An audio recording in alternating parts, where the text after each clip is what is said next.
Welcome to the stream. We are playing Stanley's Parable.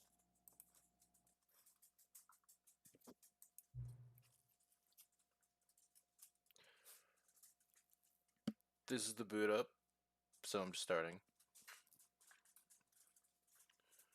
After all, I know how much you enjoy setting up the time correctly. Okay, now I'm curious how accurate 736 is. Let's use another slider to find out. It's not very accurate, to be honest.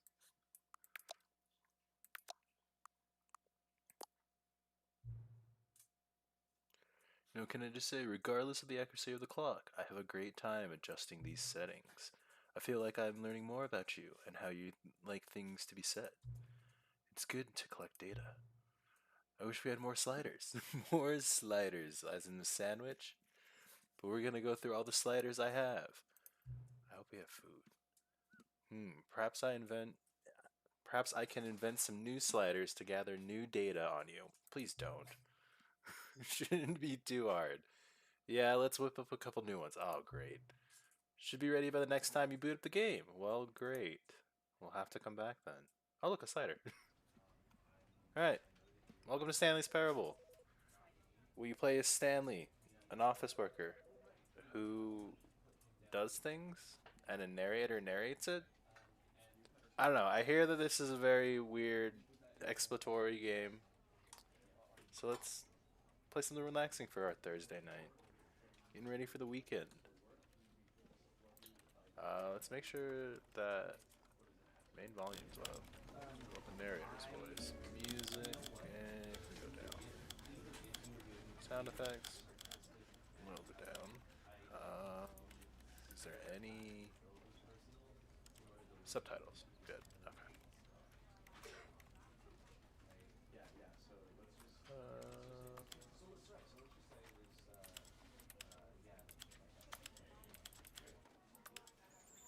I'm just gonna do a dot for now.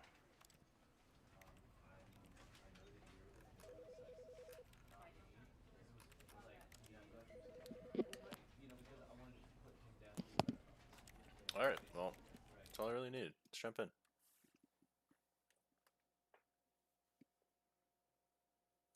This is the story of a man named Stanley. Stanley worked for a company in a big building where he was employee number 427. Employee number 427's job was simple. He sat at his desk in room 427 and he pushed buttons on a keyboard. Orders came to him through a monitor on his desk, telling him what buttons to push, how long to push them, and in what order. This is what employee 427 did every day of every month of every year. And although others might have considered it soul-rending, Stanley relished every moment that the orders came in, as though he had been made exactly for this job. And Stanley was happy. And then one day, something very peculiar happened.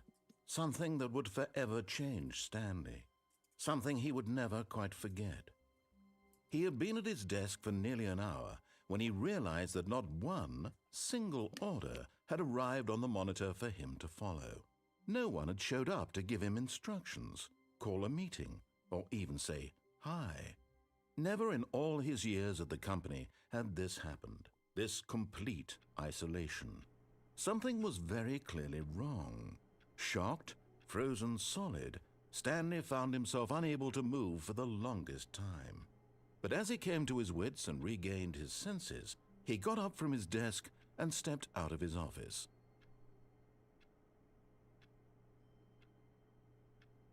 Alright, well that was one hell of an intro. I have no buttons to push.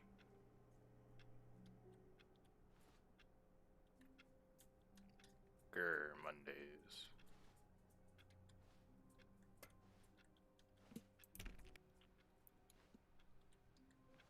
It's quite literally All no of his one here. co-workers were gone. What could it mean? Stanley decided to go to the meeting room. Perhaps he had simply missed a memo.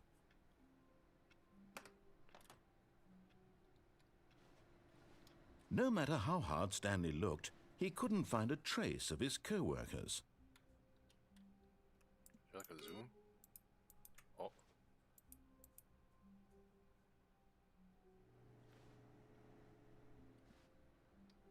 Dad's gonna be mad at me. I like work. I just hate my boss. Mile.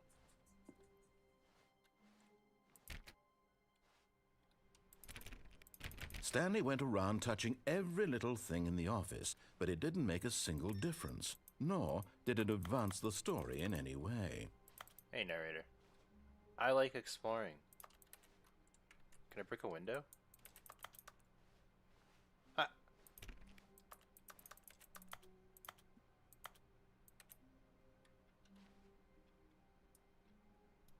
Serenade Maximus? You guys know how to run a company? You're supposed to turn your computers off when you leave your desks.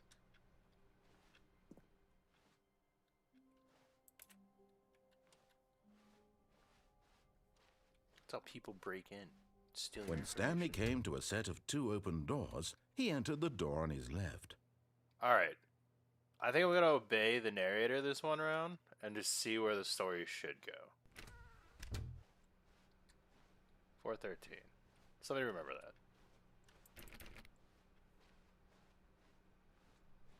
Yet there was not a single person here either.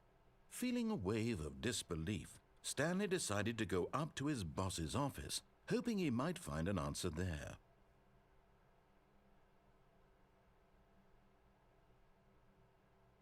What to do about 432? Pre-review or weekly review of weekly review. Office party. Do not alter without consultation with our manager. That's why you make an Excel file. Oh. Number of slides on this slide. Chart, slides, chart. Rate of which chart on the same slide depicts the same information. Charts, numbers, what? Slower! What did I just say? Slower! Oh. What the? Okay. The boss appreciates minutes. On your boss appreciates minutes worksheet, circle all the top 20 things you love most about your boss. Fill out the triplicate and return. What? Slower! Jesus!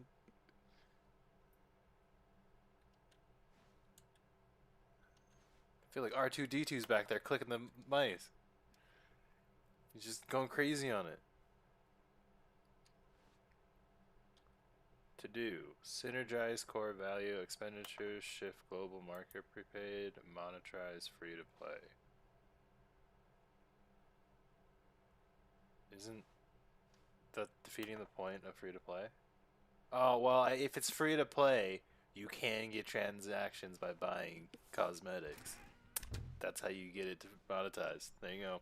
Industry. Coming to a staircase, Stanley walked upstairs to his boss's office. I was like, Big Boss is probably upstairs. The guy wants to overlook his entire company. And this is a nice office. I have to know. The feeling money. Got the feeling money's for stealing, but not yours, of course. Say that's a lovely purse. I was not in your bathroom, Mr. CEO. Hey, Mr. CEO.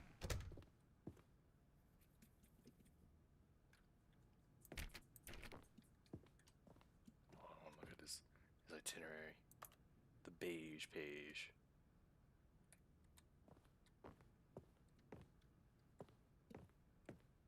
Stepping into his manager's office, Stanley was once again stunned to discover not an indication of any human life. Shocked, unraveled, Stanley wondered in disbelief who orchestrated this, what dark secret was being held from him. What he could not have known was that the keypad behind the boss's desk guarded the terrible truth that his boss had been keeping from him, and so the boss had assigned it an extra secret PIN number, 2845. But of course, Stanley couldn't possibly have known this. Well, yeah, that would be like breaking the... They use that. 2845.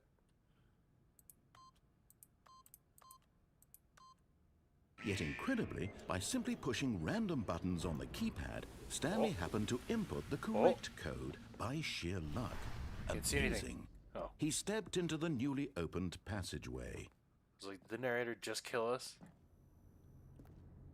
You know, not surprised. CEOs should really have an escape hatch. Alright. Descend into darkness.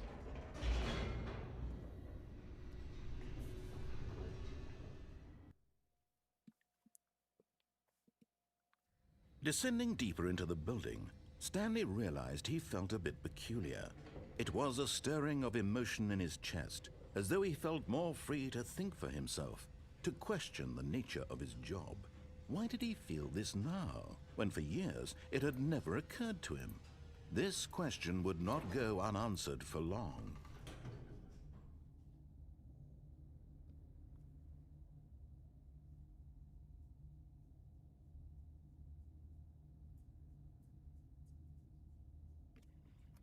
That was weird. I thought my starting stream soon was still up. Welcome if you're still here. We are still playing Stanley Parable. This is the deluxe edition, so it's got all the extra fancy expansions. As it says, the labyrinth expands. I've never been in the labyrinth, so... Stanley walked straight ahead through the large door that that read Mind Control Facility. It's tempting, but no.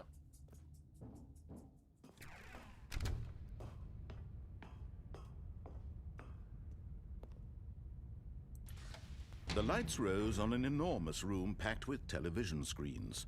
What horrible secret did this place hold? Stanley thought to himself. Did he have the strength to find out?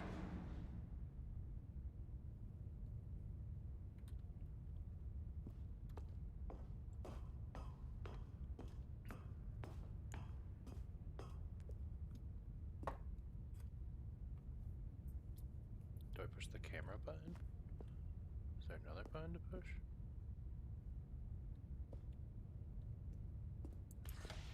Now the monitors jumped to life, their true nature revealed. Each bore the number of an employee in the building, Stanley's co-workers. The lives of so many individuals reduced to images on a screen, and Stanley, one of them, eternally monitored in this place where freedom meant nothing. 423?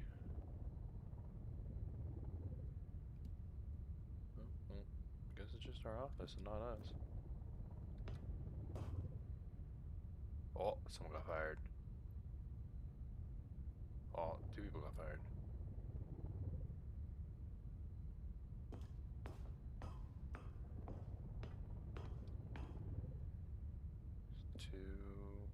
Is it 2? We've only terminated 2 people. Alright.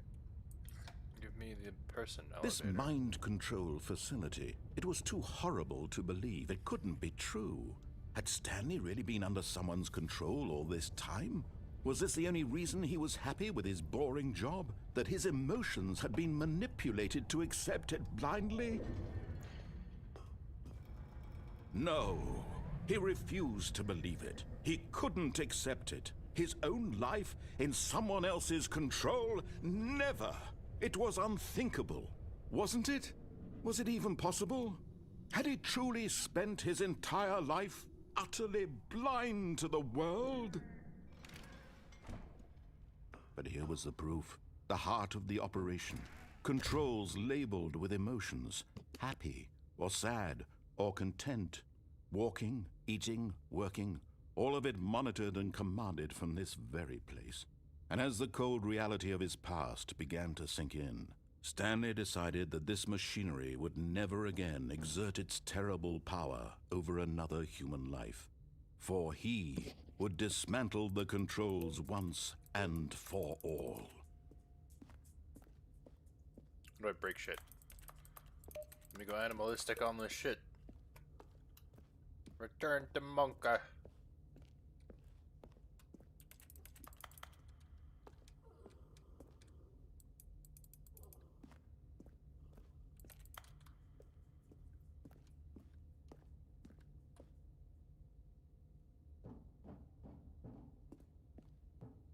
cry.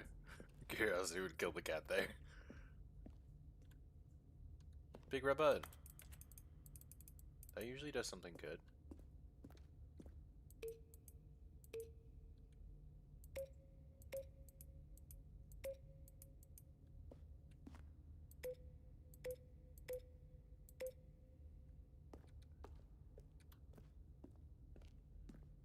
This is linked to this. The purple button. Alright, let's just do the narrator's one for now.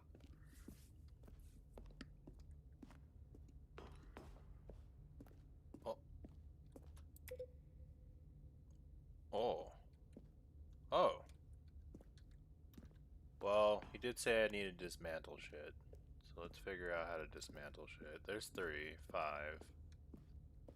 Up there must be 4.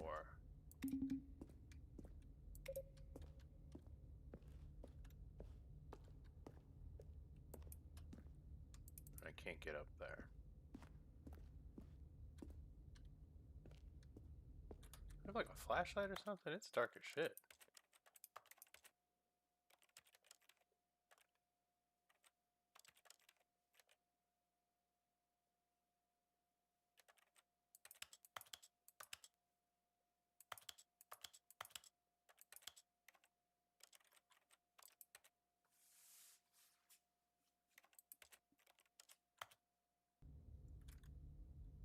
It's a little better.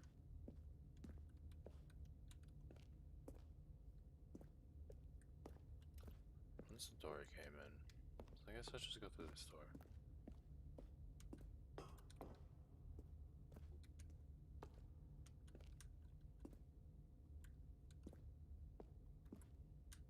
Can't jump or anything, I can only crouch.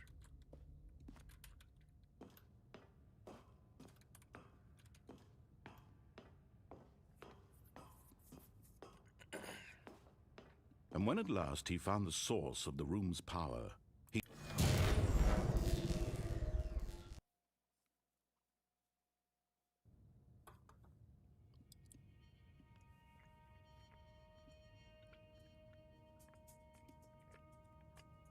blackness and a rising chill of uncertainty. Was it over?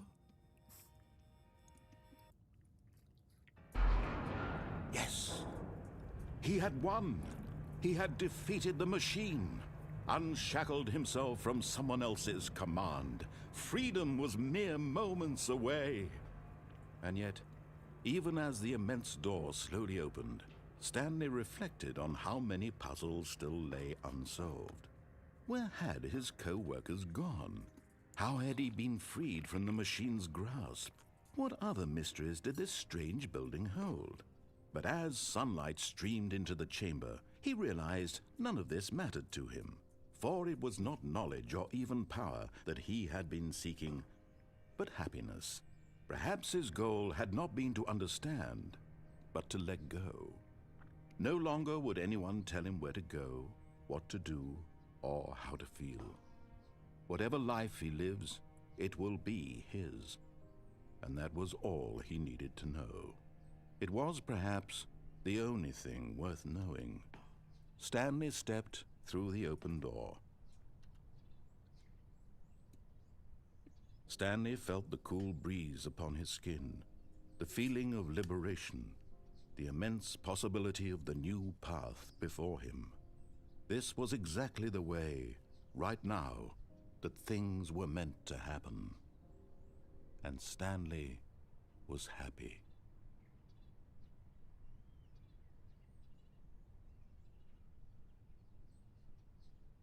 Well, good for Stanley.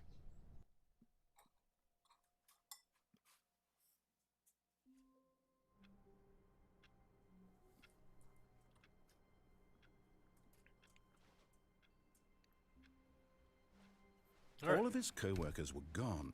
What could it mean? Stanley decided to go to the meeting room. Perhaps he had simply missed a memo.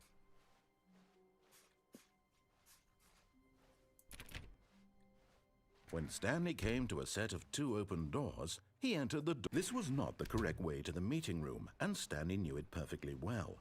Perhaps he wanted to stop by the employee lounge first, just to admire it.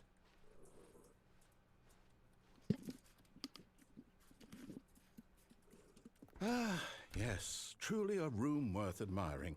It had really been worth the detour after all, just to spend a few moments here in this immaculate, beautifully constructed room.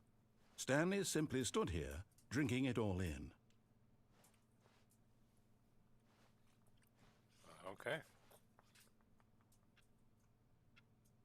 Yes, really, really worth it being here in the room. A room so utterly captivating. But eager to get back to business, Stanley took the first open door on his left.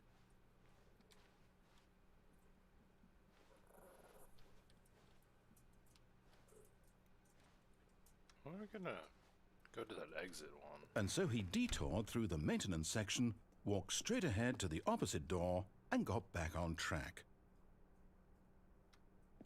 Oh, damn. Yet there was not a single person here either. Feeling a wave of disbelief, Stanley decided to go up to his boss. Coming to a staircase, Stanley walked upstairs to his boss's office.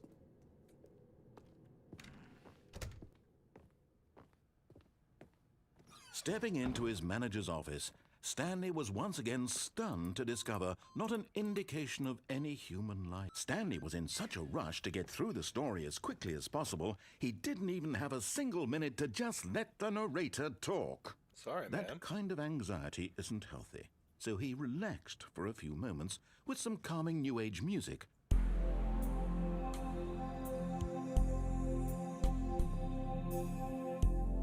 I can't believe he's actually doing this. I guess you can't speedrun the game. Feeling soothed and rejuvenated, Stanley calmly walked forward into the rejuvenated, we're open calm. passageway. Collected. Let's get this done.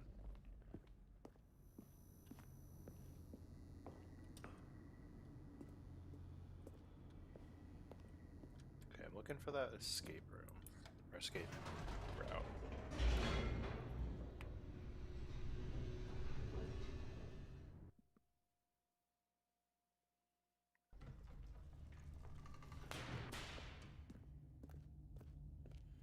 In the basement Stanley again. walked straight ahead through the large door that read Mind Control Facility. Call extension 914 immediately.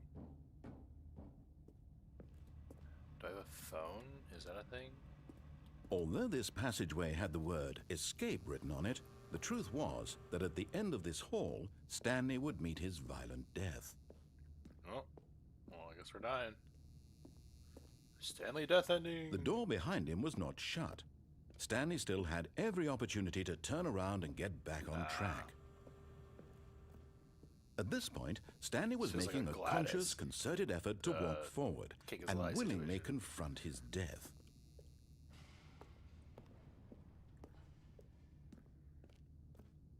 Whee!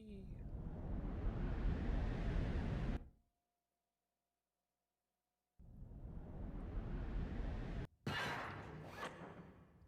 what the fuck? As the machine whirred into motion and Stanley was inched closer and closer to his demise, he reflected that his life had been of no consequence whatsoever. All right, well, Stanley can't see did the warn big us. picture. He doesn't know the real story, trapped forever in his narrow vision of what this world is. Perhaps his death was of no great loss, like plucking the eyeballs from a blind man. And so he resigned and willingly accepted this violent end to his brief and shallow life. Farewell, Stanley. Farewell, narrator. You did warn me.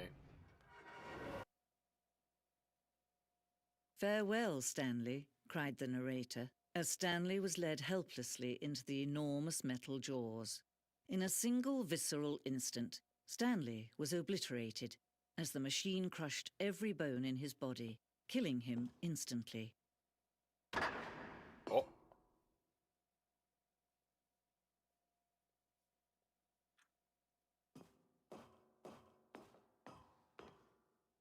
And yet it would be just a few minutes before Stanley would restart the game, back in his office, as alive as ever. What exactly did the narrator think he was going to accomplish?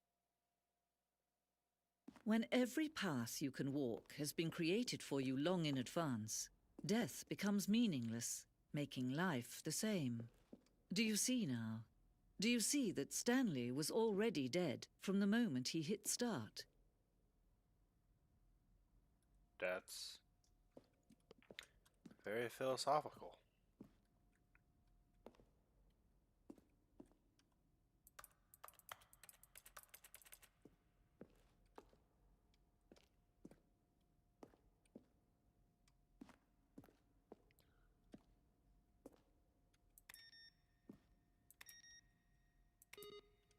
I like that one.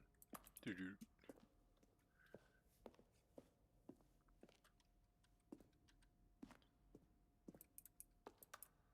Let's put coffee. Is this like the developer side of it?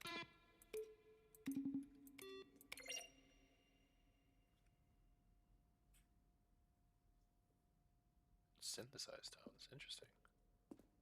I guess this is like the credit side of it.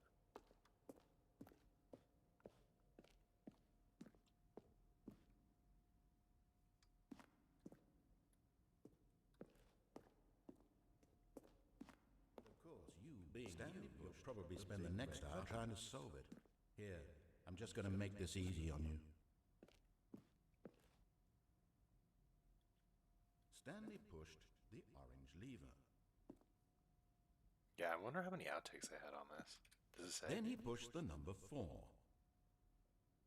Now then, this elevator for sure will get him right back on track to where he was supposed to be in the story. Interesting. The lounge. The underground facility.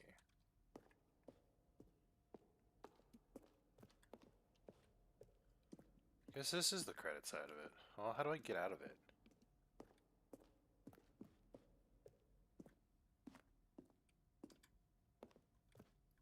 Guess this is exit, but let's actually look around. Let's get out of it and look around.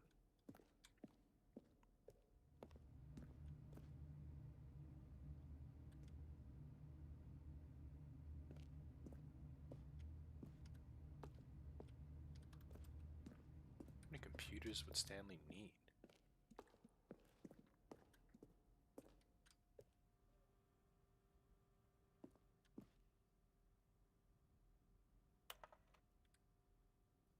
Are you a rock?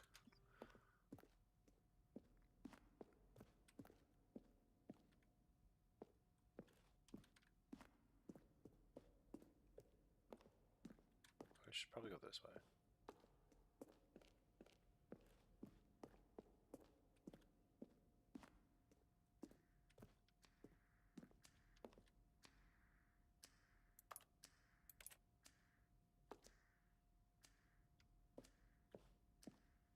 I'm not reading any of these because I don't want to spoil much.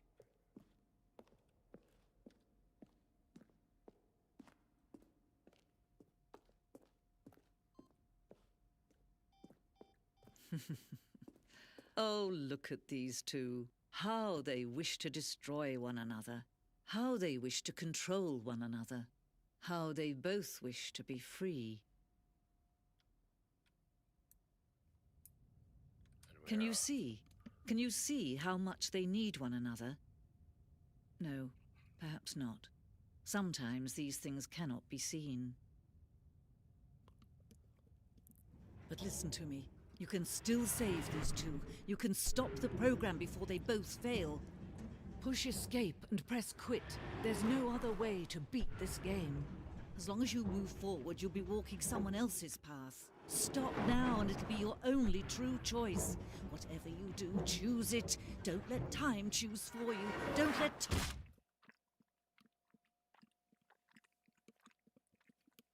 Were we supposed to cut there?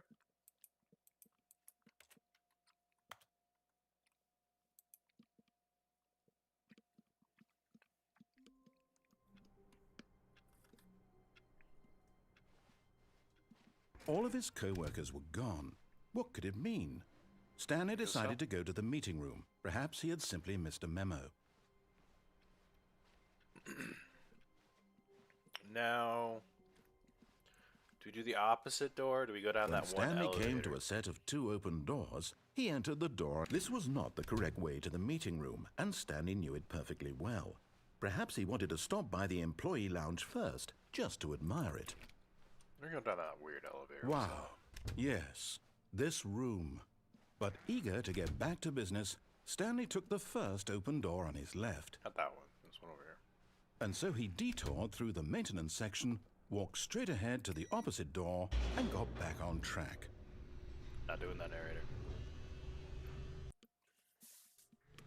But Stanley didn't want to go back to the office. He wanted to wander about and get even further off track. So now in order to get back, he needed to go, from here it's, left.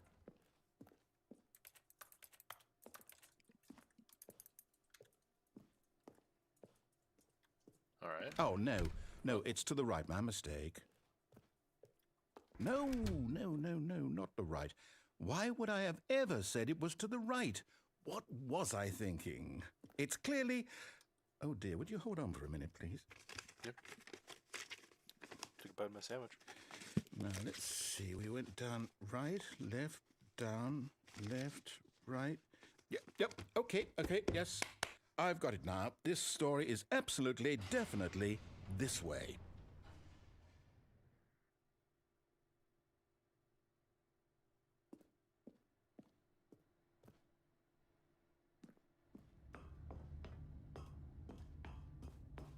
No.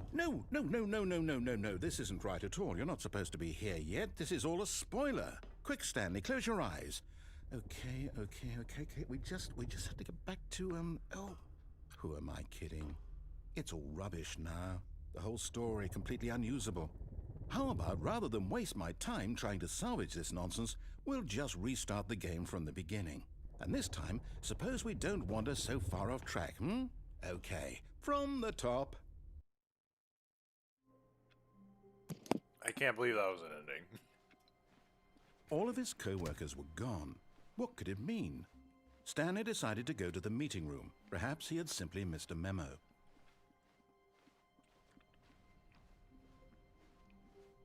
When Stanley... Wait, what? No, I restarted. I swear, I definitely restarted the game over, completely fresh. Whoa. Everything should be... Oh, did something change? Stanley, did you change anything when we were back in that room with all the monitors? Did you move the story somewhere, or... Hold on. Why am I asking you? I'm the one who wrote the story. It was right here just a minute ago. I know for sure that it's here somewhere. Okay, then. It's an adventure. Come, Stanley. Let's find the story. All right. Well...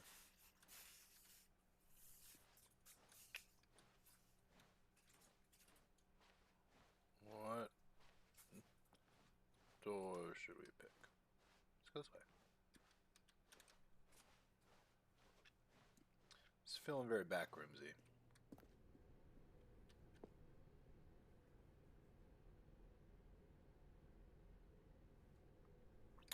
All right. I'll say it. This is the worst adventure I've ever been on. I can promise you there definitely was a story here before. Do we need to restart the game again? Well, I find it unlikely that we'll ever progress by starting over and over again, but it's got to be better than this. Okay, let's give it a shot. Why not? Oh, damn it. There's backroomsy in it. All of his co-workers were gone. What could it mean? Stanley decided to go to the meeting room. Perhaps he had simply missed a memo.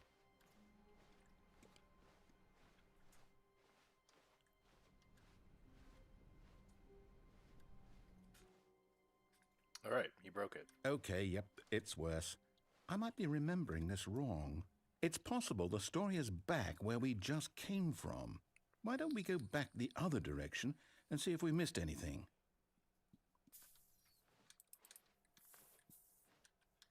Broken, gone. 4B3.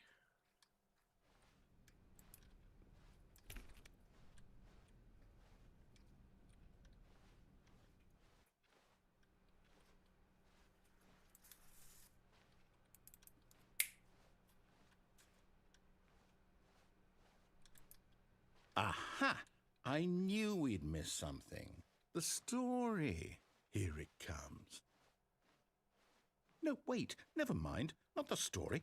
Okay, let's head back the other way and retrace our steps. What the Oh. Now Is this this... some horror story? Well, I'll be honest, I don't recognize this place at all. Is this the story? I don't think so. I can't quite recall, but I believe my story took place in an office building. Is that correct? Do you remember, Stanley?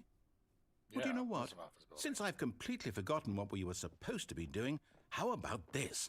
You win! Congratulations! I know done you it. put in a lot of hard work, and it really paid off, so good job. Oh, No. No, I don't feel right about this at all. We both know you didn't put in any actual work for that win. Some people win fair and square, and this was not one of those situations. Yep. Okay?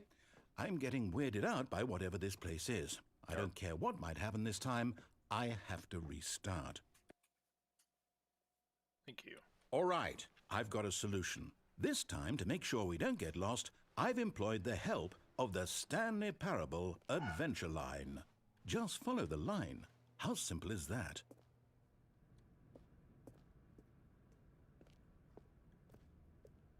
You see, the line knows where the story is. It's over in this direction. Onward, Stanley, to destiny. Though, here's a thought. Wouldn't wherever we end up be our destination, even if there's no story there? Or to put it another way, is the story of no destination still a story? Simply by the act of moving forward, are we implying a journey such that a destination is inevitably conjured into being via the very manifestation of the nature of life itself? Whoa. Hang on. That got a bit weird back there. Well, I'd like to apologize. Not sure where I was going with all that. You know what? I think what we need right now is a bit of music to lighten the mood.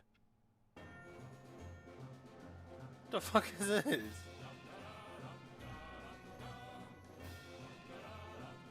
Oh, 6.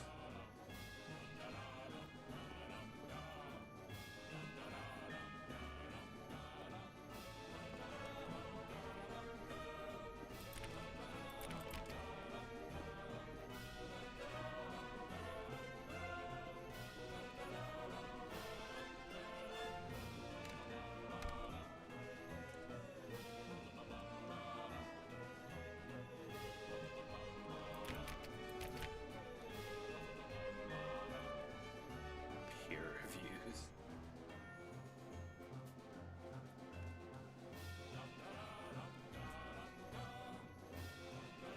What? What?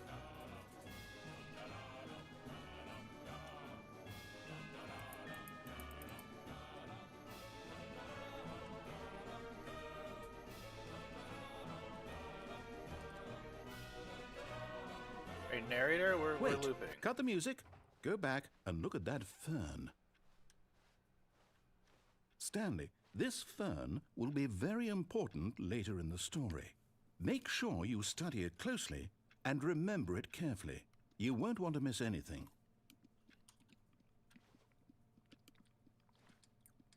Yep. That's a fern.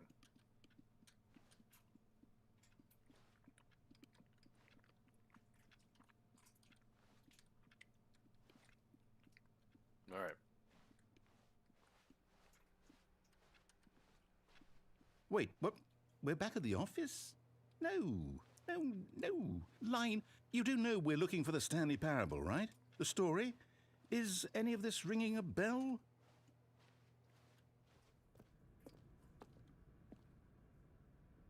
Oh, no, not again. Line, how could you have done this to us? And after we trusted you, after everything we've been through, you... Oh, I can't take this anymore. To hell with it. Restart.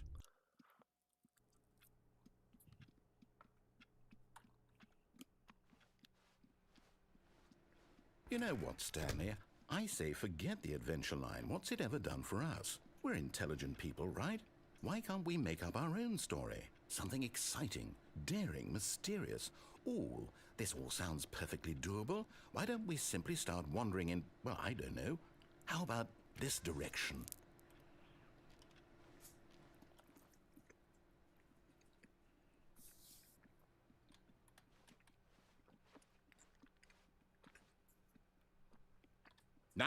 Yes, this is exciting. Just me and Stanley forging a new path, a new story. Well, it could be anything. What do you want our story to be? Go wild. Use your imagination. Whatever it might be, Stanley, I'm ready for it. I want a space adventure. Lots of sandwiches.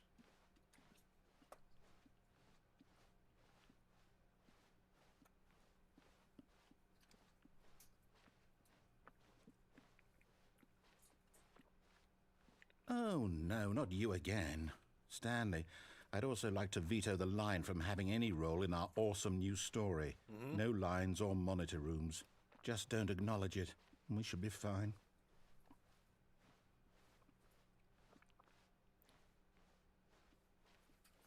Ah, a choice. We get to make a decision. From here, the story is in our control. How important we mustn't squander the opportunity. In fact, I believe I need a minute to think here. Just walk in circles for a minute. Okay, so I know that each door has to lead somewhere, which means that somewhere, the place where we're trying to go, there must be a reverse door that leads here. And that in turn means that our destination corresponds with the counter-inverted reverse door's origin. So starting from the right, let us ask, will taking the right door lead us to where we're going? And since the answer is clearly yes, then by all accounts, the door on the right is the correct one. Another victory for logic. Come, Stanley, our destiny awaits. How is this? What? Oh, hold up, what's this? The confusion ending.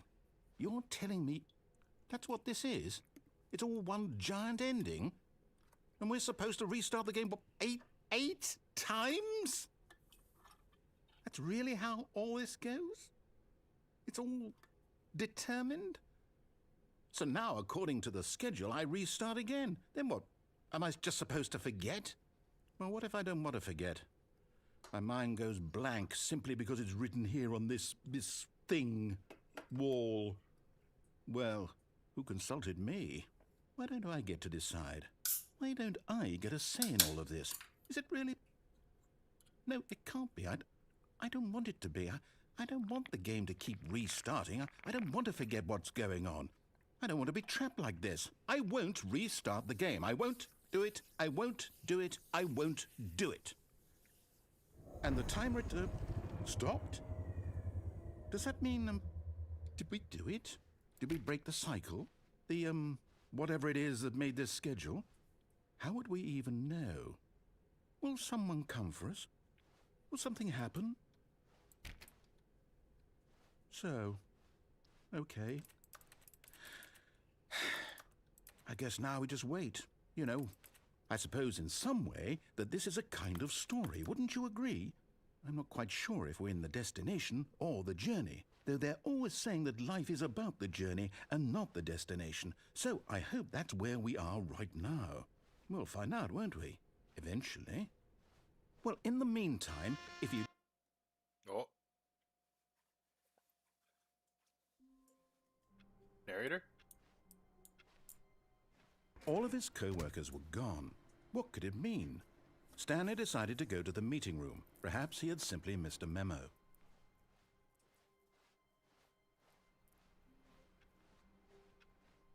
Is this a new one or is this a restart? When Stanley came to a set of 2 open doors, he entered the door on his left.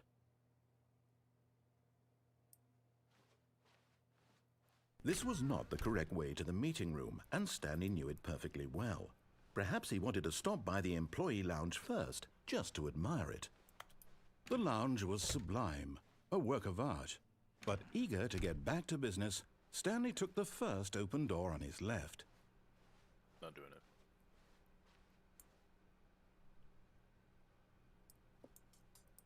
Stanley was so bad at following directions, it's incredible he wasn't fired years ago.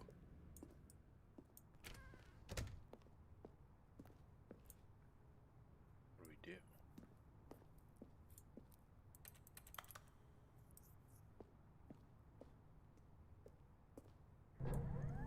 Look, Stanley, I think perhaps we've gotten off on the wrong foot here. I'm not your enemy, In really, Adventureland? I'm not. I realize that investing your trust in someone else can be difficult, but the fact is that the story has been about nothing but you all this time. There's someone you've been neglecting, Stanley. Someone you've forgotten about. Please, stop trying to make every decision by yourself. Now, I'm not asking for me, I'm asking for her.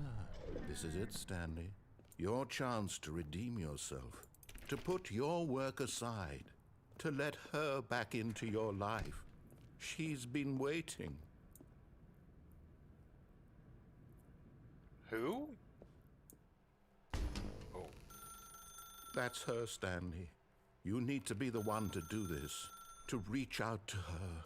If you can truly place your faith in another, then pick up the phone.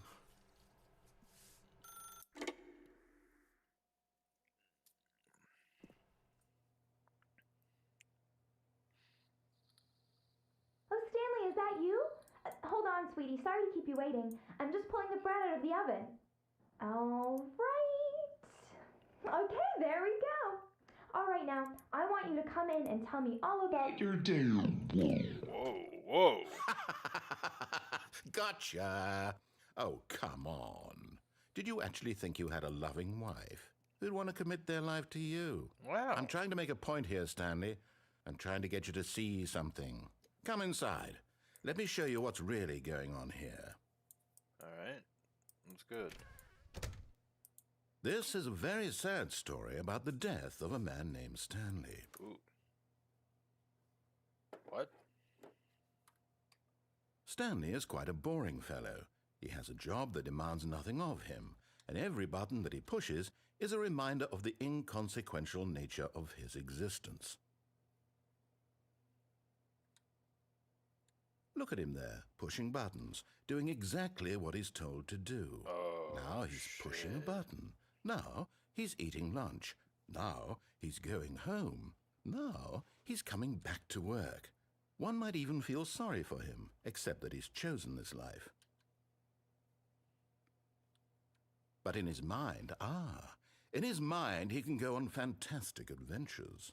From behind his desk, Stanley dreamed of wild expeditions into the unknown, fantastic discoveries of new lands. It was wonderful, and each day that he returned to work was a reminder that none of it would ever happen to him. And so he began to fantasize about his own job. First, he imagined that one day while at work, he stepped up from his desk to realize that all of his co-workers, his boss, everyone in the building had suddenly vanished off the face of the earth. The thought excited him terribly. Spend time with the boys. So he went further. He imagined that he came to two open doors and that he could go through either. At last, choice. It barely even mattered what lay behind each door. The mere thought that his decisions would mean something was almost too wonderful to behold. As he wandered through this fantasy world, he began to fill it with many possible paths and destinations. Down one path lay an enormous round room with monitors and mind controls. And down another was a yellow line that weaved in many directions. And down another was a game with a baby. And he called it the Stanley Parable. It was such a wonderful fantasy, and so in his head he relived it again, and then again, and again, over and over, wishing beyond hope that it would never end, that he might always feel this free. Surely there's an answer down some new path, mustn't there be? Perhaps if he played just one more time. But there is no answer. How could there possibly be? In reality, all he's doing is pushing the same buttons he always has. Nothing has changed. The longer he spends here, the more invested he gets, the more he forgets which life is the real one. And I'm trying to tell him this, that in this world he can never be anything but an observer, that as long as he remains here, he's slowly killing himself. But he won't listen to me. He won't stop. Here, watch this. Stanley, the next time the screen asks you to push a button, do not do it.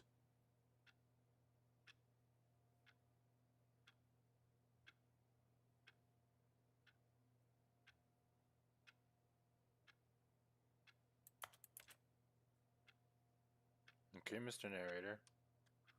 What now?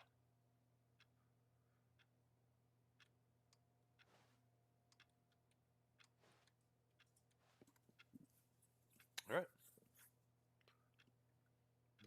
Just hanging out.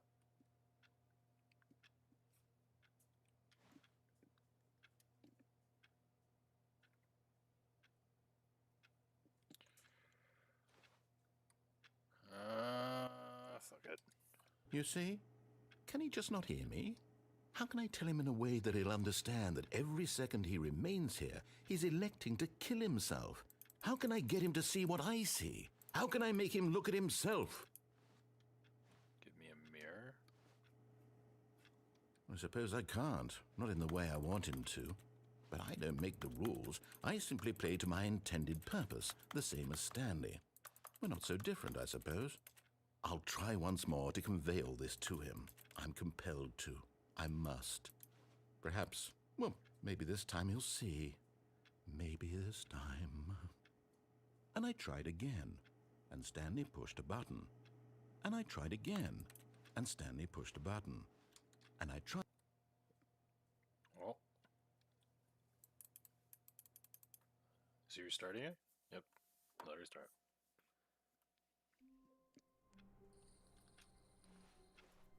All of his co-workers were... Wait, no. This isn't the right office, is it? Is this Stanley's office? I don't know. This looks like Stanley's office.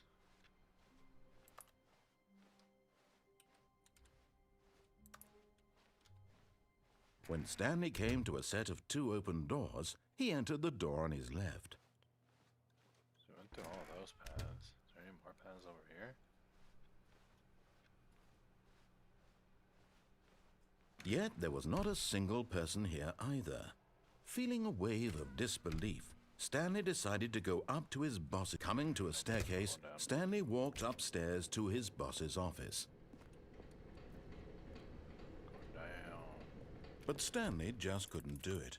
He considered the possibility of facing his boss. Admitting he had left his post during work hours, he might be fired for that. And in such a competitive economy, why had he taken that risk? All because he believed everyone had vanished? His boss would think he was crazy. And then something occurred to Stanley. Maybe, he thought to himself, maybe I am crazy. All of my co-workers blinking mysteriously out of existence in a single moment for no reason at all? None of it made any logical sense. And as Stanley pondered this, he began to make other strange observations. For example, why couldn't he see his feet when he looked down? Why did doors close automatically behind him wherever he went? And for that matter, these rooms were starting to look pretty familiar. Were they simply repeating? No, Stanley said to himself, this is all too strange. This can't be real. And at last, he came to the conclusion that had been on the tip of his tongue. He just hadn't found the words for it. I'm dreaming, he yelled. This is all a dream. Oh, what a relief Stanley felt to have finally found an answer, an explanation. His co-workers weren't actually gone. He wasn't going to lose his job. He wasn't crazy after all. And he thought to himself, I suppose I'll wake up soon. I'll have to go back to my boring real-life job pushing buttons. I may as well enjoy this while I'm still lucid. So, he imagined himself flying and began to gently float above the ground. Then he imagined himself soaring through space on a magical starfield, and it too appeared. It was so much fun, and Stanley marveled that he had still not woken up. How was he remaining so lucid? And then perhaps the strangest question of them all entered Stanley's head. One he was amazed he hadn't asked himself sooner. Why is there a voice in my head dictating everything that I'm doing and thinking? Now the voice was describing itself being considered by Stanley, who found it particularly strange. I'm dreaming about a voice describing me, thinking about how it's describing my thoughts, he thought. And while he thought it all very odd and wondered if this voice spoke to all people in their dreams, the truth was that, of course, this was not a dream. How could it be? Was Stanley simply deceiving himself? believing that if he's asleep, he doesn't have to take responsibility for himself. Stanley is as awake right now as he's ever been in his life. Now, hearing the feel like voice that mug's speak getting these closer words to was this. quite a shock to Stanley. After all, he knew for certain, beyond a doubt, that this was in fact a dream. Did the voice not see him float and make the magical stars just a moment ago? How else would the voice explain all that? This voice was a part of himself too. Surely, if he could just... He would prove it. He would prove that he was in control, that this was a dream. So he closed his eyes gently, and he invited himself to wake up.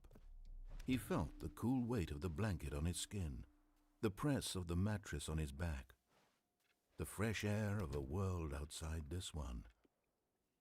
Let me wake up, he thought to himself. I'm through with this dream. I wish it to be over. Let me go back to my job. Let me continue pushing the buttons.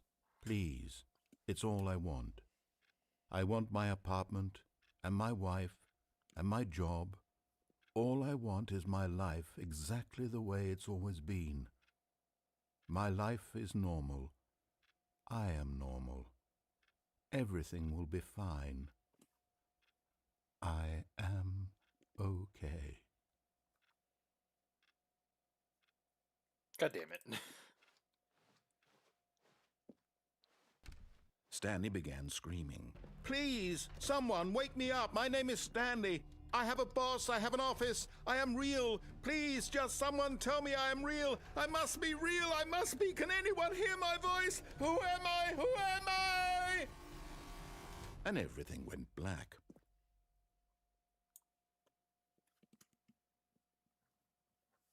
This is the story of a woman named Mariella.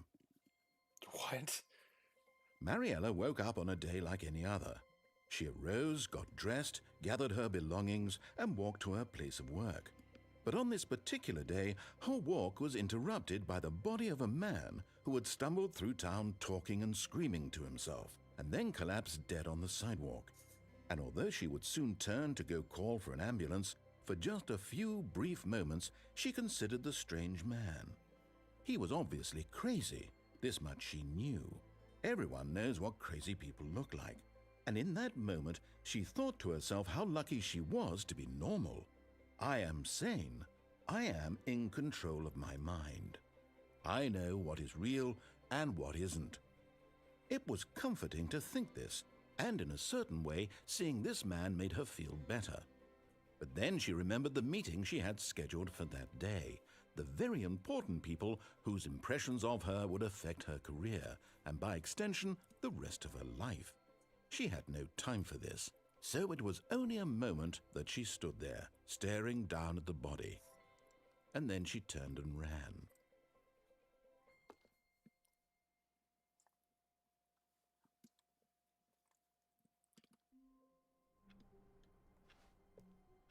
All of his co-workers were gone. That was What weird. could it mean? Stanley decided to go to the meeting room. Perhaps he had simply missed a memo. Oh, Oh, new content? What does that mean, new content?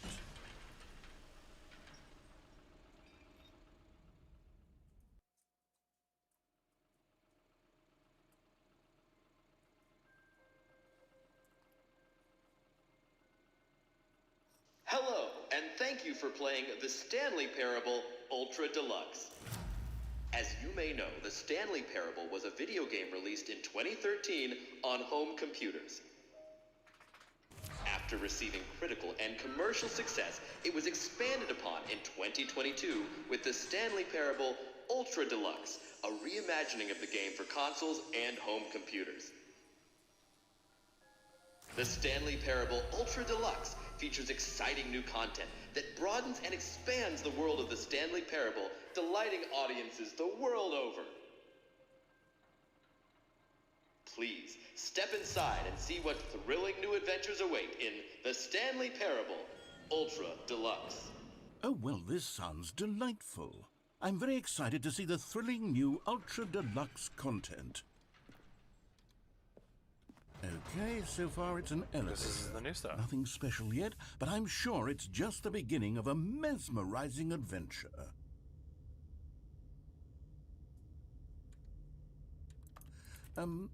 Is it broken? What's going on here? Should we be moving somewhere or... Oh, there we go. All right, finally, at long last, it's on to the new content. I've never been more ready. Let's do it.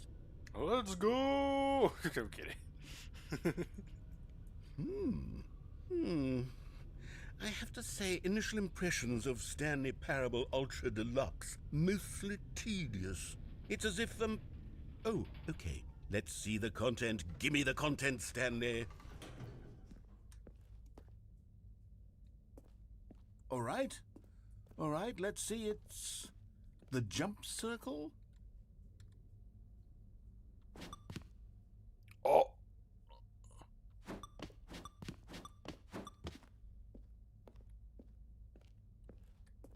Is that it? Surely that's not all the new content. There has to be something else, right? You can only jump in here.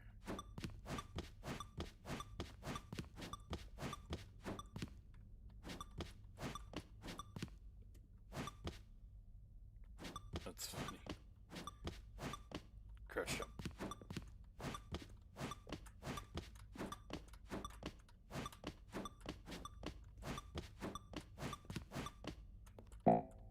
Oh, can't jump anymore. Okay.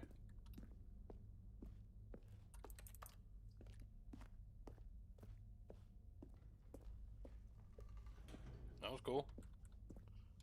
Can jump.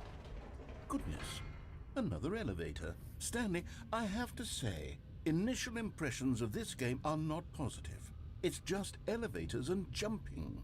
Is this what passes for exciting new content? If this is new content, then I could just read you the whole dictionary. There's 20 hours of new content right there. Hell, I could count to 30 trillion. You could put that on the box. The Stanley Parable Ultra Deluxe, now with over 1,000 hours of new content. And oh, wait. There's more. Very good. Yes. But wait, I knew there had to be there's something more. else. Let's see it. I'm ready for whatever it is. Now for $19.95, you get a second ShamWow for only $19.95. That's it? Oh, you've got to be kidding me. You see, Stanley?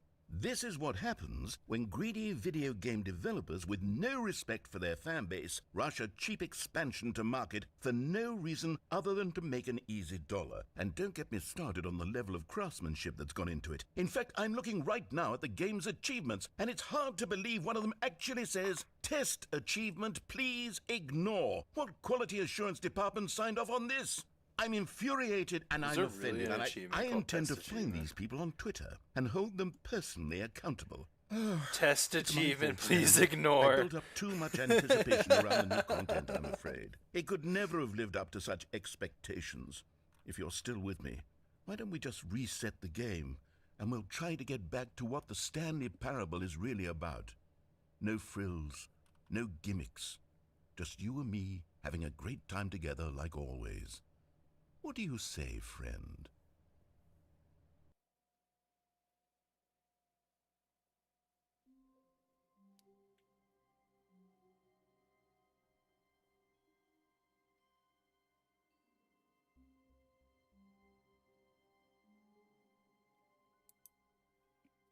Alright.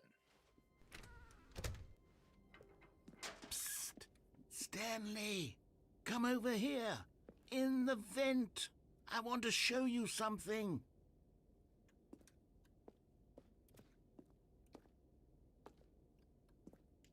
You know what? Why not?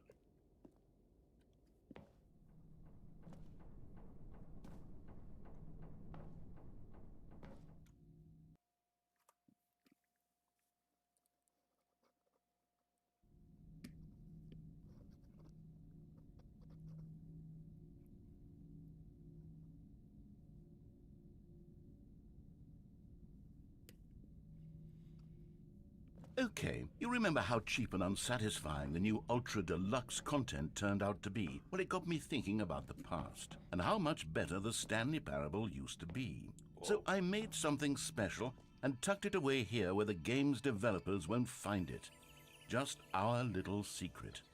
Take a look. I call it the Memory Zone.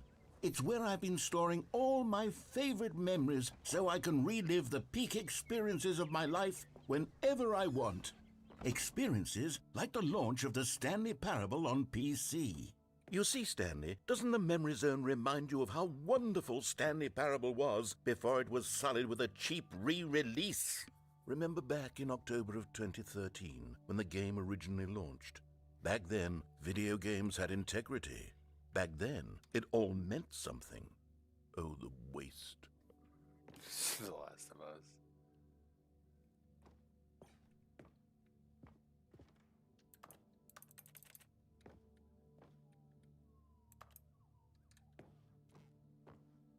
This is like a cool little homage they stuck in the Ultra.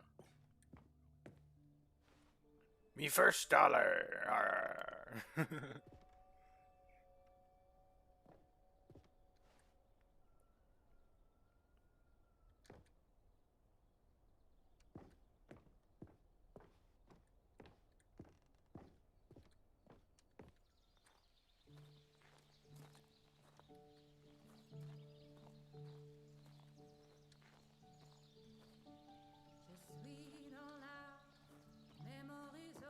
And over here is where I keep reviews of the Stanley Parable. Like this stunning triumph of games journalism, 10 out of 10 from Destructoid.com. James Stephanie Sterling writes, and I quote, "Where so many games that aspire to be more than games end up less than any form of art, Stanley Parable strives and then succeeds to be every game ever created." Did you hear that, Stanley? Every game ever created. That's how grand and all-encompassing the original Stanley Parable was. It was literally every game ever created. It was Skyrim, it was Persona 3, it was all of them, and now... Getting real meta up in here. It's no games at all. It isn't even the Stanley Parable anymore. It's just a husk now. A lifeless husk with an hour of new elevator content.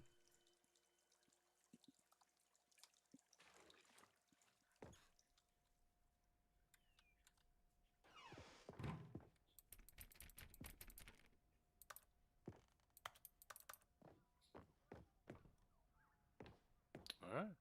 Well.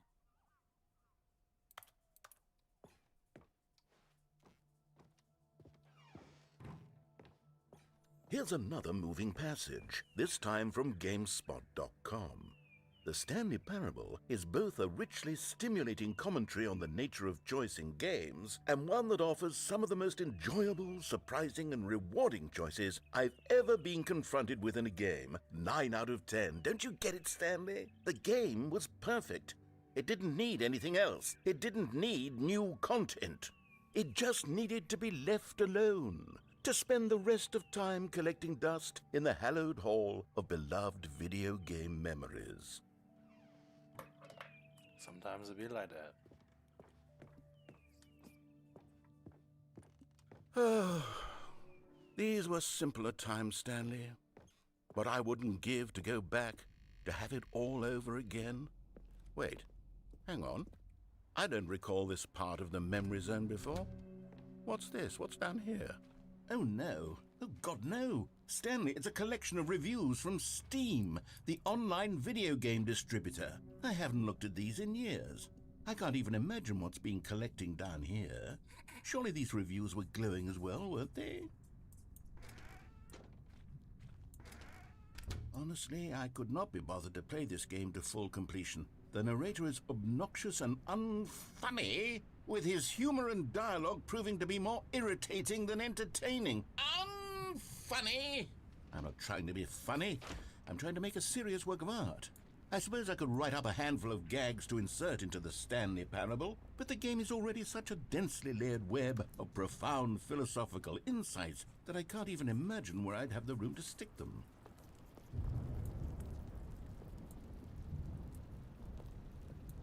Okay, let's see what this one says.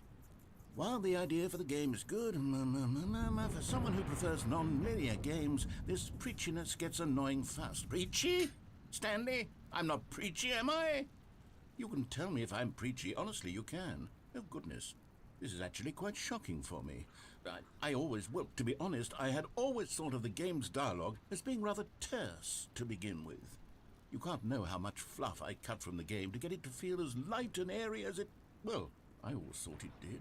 But maybe it wasn't. Oh, dear. What an awful memory to have to hold on to. These black marks on my otherwise unimpeachable track record. I feel like a failure. Like I let these people down. Perhaps the Stanley Parable isn't quite as sterling as I always remembered. What's this one got to say? You constantly have to stop doing anything so the narrator can catch up with his long-winded explanations of what's happening. I wish there was a skip button. A skip button? Well, yes. Yes, I think we can do that. If I'm truly too preachy, then maybe letting you skip ahead for just a moment, surely it couldn't hurt. Not if it means we can strike these negative reviews from the record. Only positive reviews of the Stanley Parable. That's my motto today, and it's always been my motto. I'd do anything for the customer, Stanley. Yes, a skip button we shall have.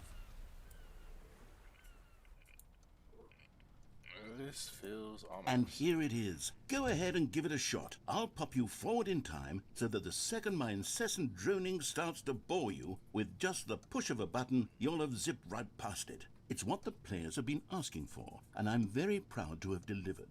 No more listening to me rambling on and on and on. No. The Stanley Parable is a game for the people. And if the people want silence, then by goodness, All right, that's what it. they're going to...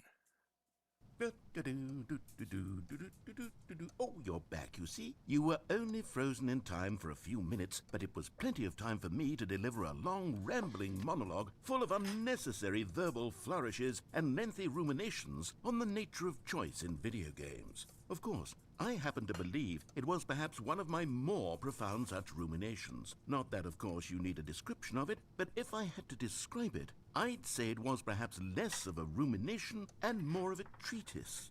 Or maybe a manifesto. Look, I'll outline it for you very briefly, and you can tell me what you think. Okay, so my theory is that any choice you've ever made is simply a series of choices made by the person who you are, or were, or will be at the time. Well, there, sport. You really did catch me rambling on a bit, didn't you? But that's the power of the button. The minute I start to go off on a thoughtless display of self-absorption, it's right at your fingertips to go poof, and it's all over. Oh, I can't wait to see what Cookie 9 will say about this, and whether they'll edit the rating of their Steam review, or at least change some of the wording, perhaps. To be honest, I don't even know if one can change their review in the first place. Okay, welcome back, Stanley. Now, I should say that the amount of time the button has been skipping through is becoming longer and longer. That last one was, well, I want to say maybe 30, 45 minutes? It's not unendurable by any means, but well, there's really only so much I can ramble on to myself about. I know, it's shocking, isn't it? But at any rate, I do suggest that we not press the button again. I think the skip button has been aptly demonstrated, and we can say goodbye to it and just... Wait. How do we get out of here? Where did the door go? Wasn't there a door that led into this room? I do feel quite certain that there was one here before. How else would we have gotten into the room in the first place? I don't think one can enter a room without a door of some sort, or a window or something like that. Do you see a window anywhere? A porthole? A sufficiently large crack in the wall? I'll take any of these. All I want is for us to move on and to please step away from the skip button, to go anywhere other than the skip button. Stanley, please don't push the button again. It's been 12 hours. Damn. You've just been frozen there. I don't know why the skips are getting longer, but they're really, truly getting longer, and my God, there's no way out of the room. Stanley, the door is gone. It's complete. Oh, Stanley, you're back. You're back. Oh, my goodness. I have someone to talk to again. Stanley, I think it's been a week. Or 2 weeks. I've been sitting here all that time. Just sitting here. Not a single person to speak with. And you'd think that that's just how it's always been, right? Me talking and you saying nothing.